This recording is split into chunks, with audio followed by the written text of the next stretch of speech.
The concept of Tao, Tao, Hui, Jia, H, speaks to a profound truth. It transcends the boundaries of language and culture. It whispers of a state of being that exists beyond the limitations of our constructed world.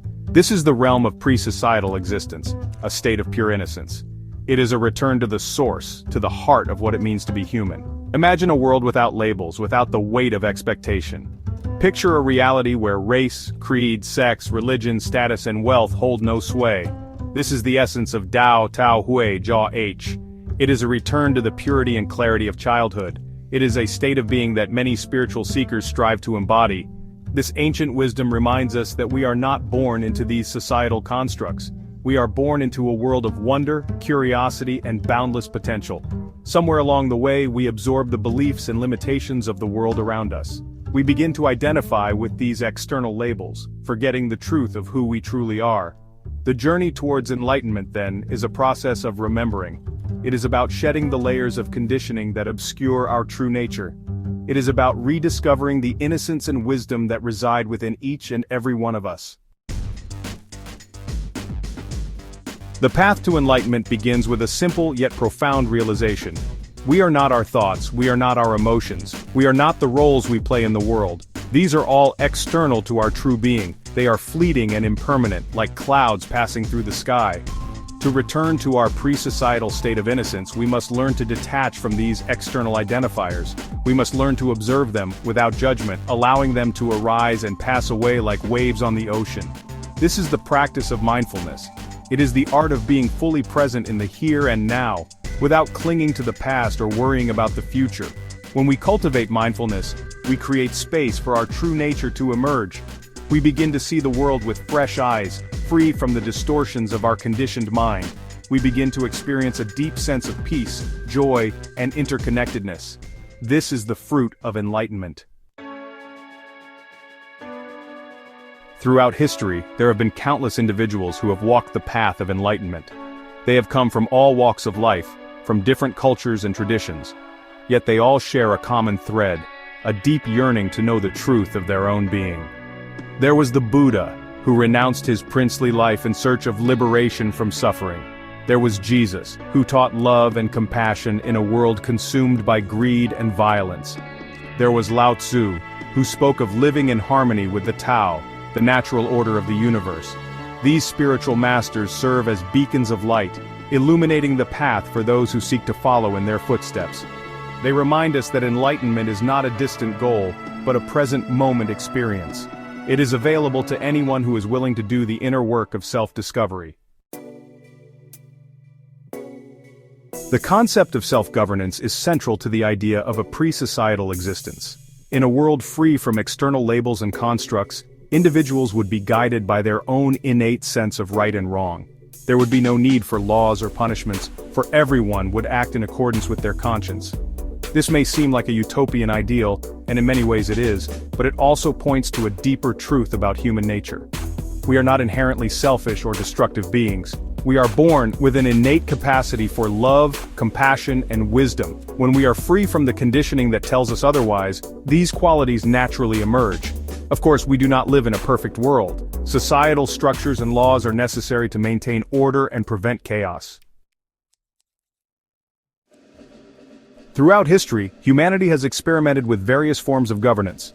From monarchies to democracies, from dictatorships to anarchies, each system reflects a different understanding of how to best organize society. Some systems prioritize order and stability, while others emphasize individual freedom and autonomy. There are monarchies, where power is passed down through a hereditary line. There are dictatorships where a single ruler holds absolute power. There are federations where power is shared between a central government and smaller regional governments. There are republics where power is held by elected representatives. There are democracies where citizens have a direct say in how they are governed. There are anarchies where there is no central authority and individuals are free to govern themselves. There are theocracies where religious leaders hold political power. There are oligarchies where power is concentrated in the hands of a small elite group. There are constitutional governments where power is limited by a written set of laws.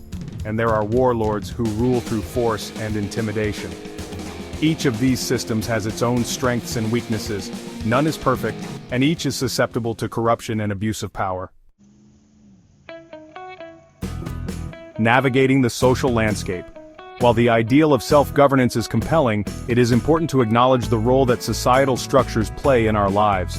Laws and regulations, for example, provide a framework for social order. They help to protect our rights and freedoms, and they ensure that everyone is treated fairly and justly. Common laws, such as those governing traffic, public safety, and commerce, are essential for a functioning society. They provide a set of shared expectations that allow us to interact with each other in a safe and predictable manner. Without these laws, our world would quickly descend into chaos. However, it is also important to recognize that laws are not always perfect or just. They can be used to oppress and marginalize certain groups of people, and they can be manipulated to serve the interests of the powerful. Balancing freedom and order. The challenge, then, is to find a balance between individual freedom and collective harmony. We need to create a society that respects the rights of individuals, while also ensuring the well-being of the community as a whole. This requires a delicate dance between personal responsibility and social accountability.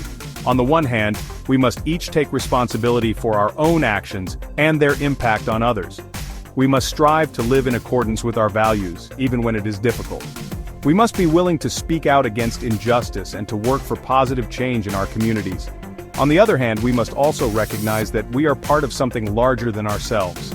We have a responsibility to contribute to the common good and to support those who are less fortunate than ourselves. A vision of collective harmony.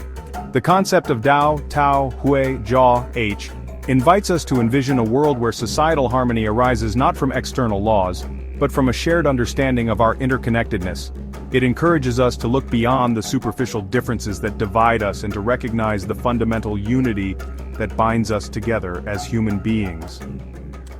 Imagine a world where people treat each other with kindness and respect, not because they are afraid of punishment, but because it is the natural expression of their being.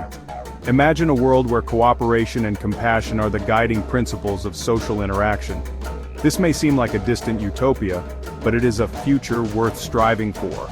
By cultivating self-awareness, practicing compassion, and embracing our shared humanity, we can create a world where peace and harmony prevail. Towards a more conscious future. The journey towards a more enlightened and self-governed society begins with each of us. It starts with a commitment to inner exploration, and a willingness to challenge our own beliefs and assumptions. It requires us to cultivate mindfulness, compassion, and a deep sense of responsibility for ourselves and the world around us. As we awaken to our true nature, we begin to see the world with new eyes. We recognize the interconnectedness of all things, and we understand that our actions have far-reaching consequences. We become more conscious of our thoughts, words, and deeds, and we strive to live in a way that is aligned with our highest values. The path to enlightenment is not always easy, but it is a journey worth taking. It is a journey that leads us back to ourselves, to our innate wisdom and compassion, and it is a journey that has the power to transform not only our own lives, but also the world we live in.